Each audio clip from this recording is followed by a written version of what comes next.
Guys, this is Lavanyalatha's YouTube channel. Super star Krishna గారు నటించిన ముఖ్యమంత్రి మూవీ ఇది 1984లో వచ్చింది. దర్శకత్వం విజయ నిర్మల, తారాగణము కృష్ణ గారు, అంబిక, అలాగే నిర్మాణ సంస్థ వినయ్ మూవీస్. అయితే ఈ మూవీలో కృష్ణ, అంబికతో పాటు రావు గోపాలరావు, శ్రీధరు, ప్రభాకర్ రెడ్డి, గిరిబాబు, అల్లు రామలింగయ్య, నరసింహరాజు, త్యాగరాజు, జగ్గారావు, అన్నపూర్ణ, జ్యోతిలక్ష్మి, జయమాలిని మొదలగు వారంతా నటించారు. అయితే దీనికి దర్శకత్వం, చిత్రానువాదం విజయ నిర్మల గారు అయితే, మాటలు అప్పలాచార్య, సంగీతం చక్రవర్తి, అలాగే కళ కోదండం, నిర్మాత శ్రీనివాస్ రెడ్డి.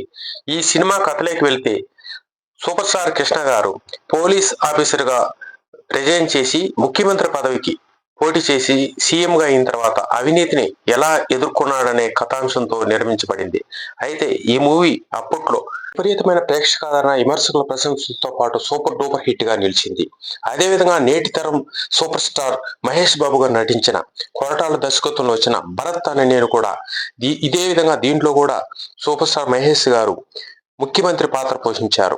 అయితే ఇది యాదృచ్ఛికమో ఏదో విధంగా కానీ మొత్తానికైతే ఇద్దరు సూపర్ స్టార్లు ముఖ్యమంత్రిగా చేసిన మూవీస్ సూపర్ డూపర్ హిట్ గా నిలవడం అనేది చాలా వండర్ అనే చెప్పాలి. ఇలాంటి మరెన్నో విశేషాలతో మరో వీడియోతో మీ ముందుకు.